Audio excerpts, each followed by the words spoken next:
Hello everyone, this video is the continuation of chapter number 3, that is the making of the global world. In the previous video, we discussed about the introduction of the chapter, and as you all are aware that from this chapter only topic number 1, that is pre-modern world, is there in your syllabus of class 10th. Okay, now let's start. Okay, sorry beta, as I continued in English, I will be bilingual from now. Fine.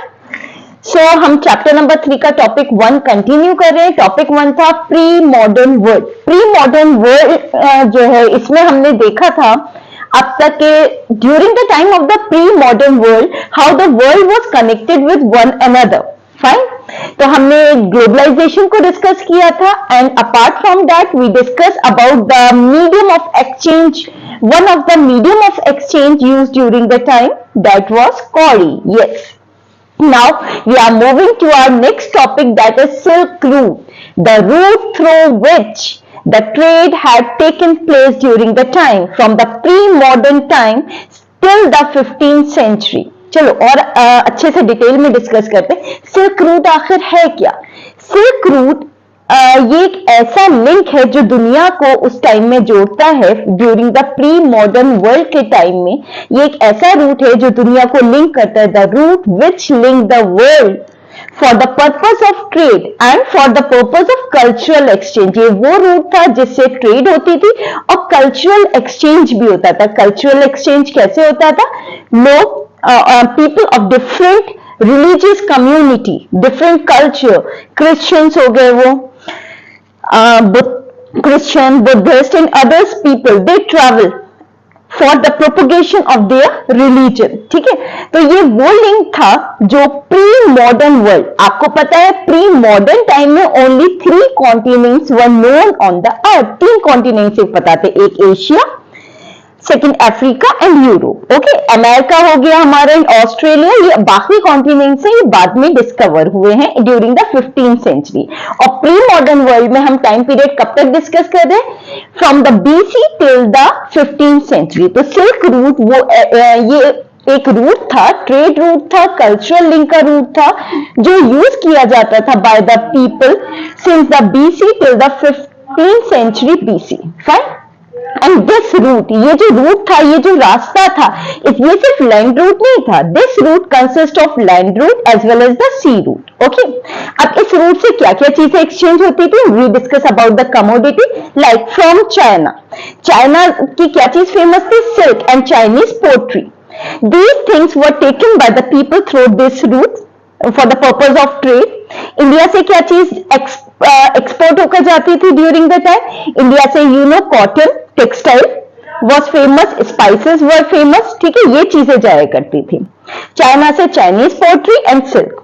And in exchange what the things they which came to India, because China and India, ये दोनों बेटा जो देश हैं, ये कैसे हैं? ये ज्योग्राफिकल डाइवर्सिटी के हैं और ज्योग्राफिकल डाइवर्सिटी की वजह से they are rich and self sufficient in term of the resources. ये जो देश है ये पूरी तरह से सेल्फ सफिशिएंट है काफी हद तक. ठीक है, तो इसलिए इन्हें और कोई कमोडिटी और कोई सामान खरीदने की जरूरत तो होती नहीं थी.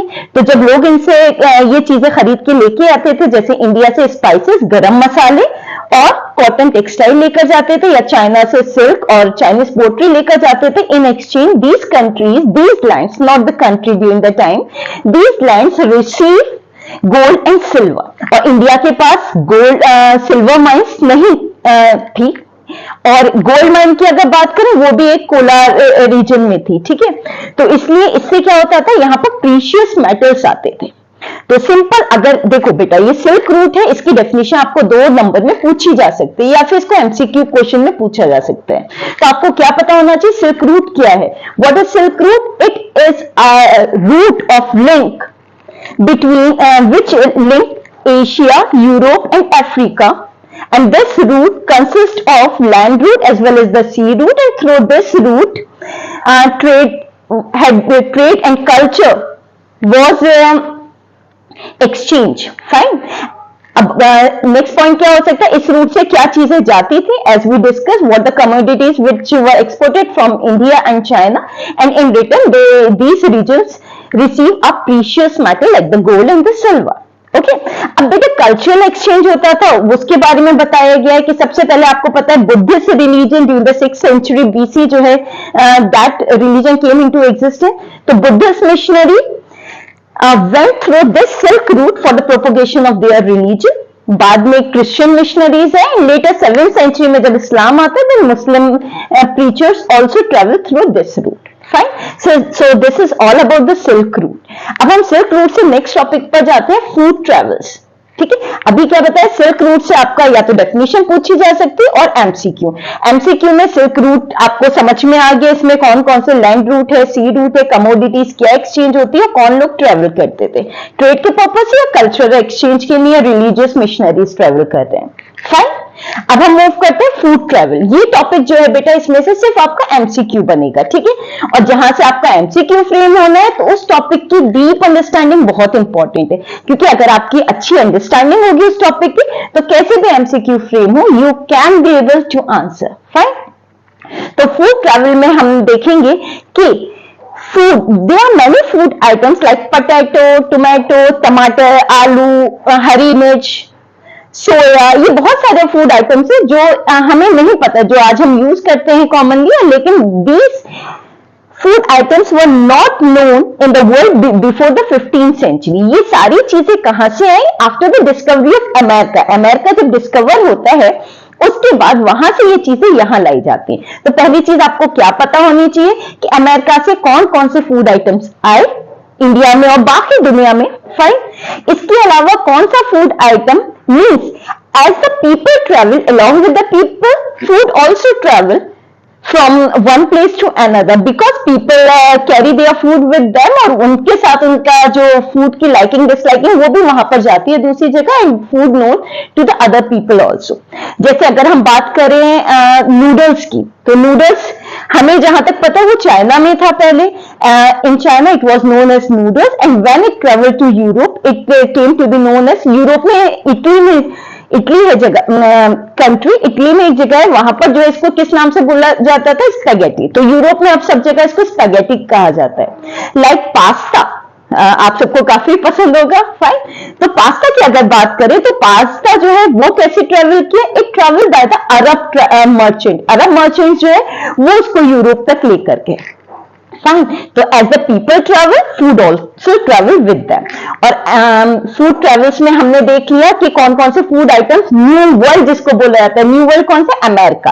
किसने डिस्कवर किया, it was discovered by Columbus in the year 1492. बेटा ये जनरल नॉलेज का क्वेश्चन है, ये बहुत सारे कॉम्पिटेटिव एग्जाम में पूछा जाता है. ठीक है, न्यू वर्ल्ड में कौन सा आता है, जो 15th सेंचुरी के बाद जो कॉन्टिनेंट डिस्कवर हुए हैं, America, north America, south America, Australia. ठीक है, तो अमेरिका किसने डिस्कवर किया, it was discovered by Columbus in 1492. तो ये कौन सी सेंचुरी होगी, ये होगी 15th सेंचुरी. तो 15th सेंचुरी में ये डिस्कवर होता है और उसके बाद many food items came to be known to the world from there, जिसमें से पोटैटो है, टोमेटो है, chilli, soya, sweet potato and many others. Fine. तो यहां पर हम एक फूड आइटम की बात करते हैं, दैट इज पोटैटो. या हमारी सब्जी, हर एक सब्जी का बहुत इंपॉर्टेंट कंपोनेंट है, हर एक चीज में आलू हम डालते हैं. ठीक है, यूरोप में उस टाइम में during the time of I think 19th century it became very important part of their diet. जो यूरोप में पुअर लोग होते थे they were not be able to afford that meat. ठीक है, और मीट जो है अच्छा सोर्स है और for the protein, carb, energy का सोर्स है, बहुत इंपॉर्टेंट. ठीक है, फूड आइटम का. लेकिन पुअर लोग उसको अफोर्ड नहीं कर पाते थे, इसलिए जब पोटैटो वहां पर जाता है इट वॉज चीप ऑल्सो, तो these poor people were started depending too much on potato. Potato पर बहुत ज्यादा ये लोग डिपेंड करने लगते हैं. It became the basic item of their diet. ठीक है, तो इसलिए एक इंपॉर्टेंट यहाँ पर आप याद रखना, यहाँ पिक्चर भी दी हुई है, देखें अगर आप. ठीक है, दिस वन. तो ये बहुत इंपॉर्टेंट है. यहां पर क्या बताया गया है कि आयरलैंड यूके का पार्ट है. आयरलैंड में 1849 में फेमाइन आया था. फेमाइन होता है शॉर्टेज ऑफ फूड, जो आलू की फसल थी पूरी खराब हो गई थी और उसकी वजह से वहां आलू की शॉर्टेज हो गई थी और जो पुअर पीपल है They started dying because of the hunger. कितने, तो आपको क्या याद रखना है, आयरलैंड में आयरिश पोटैटो फेमाइन कब आया था, ईयर याद रखना है, उसकी वजह से कितने लोगों की डेथ होती है, तो कितने लोगों की होती है, 100 and thousands of people died. देखिए इसमें बुक में दिया हुआ है, तो ये पिक्चर अच्छे से याद रखना है, ठीक है। Now beta, conquers disease and create. This we continue in the next part of the video. Hope you all understood the topic. Please comment if you require any other thing to be explained. Thank you everyone.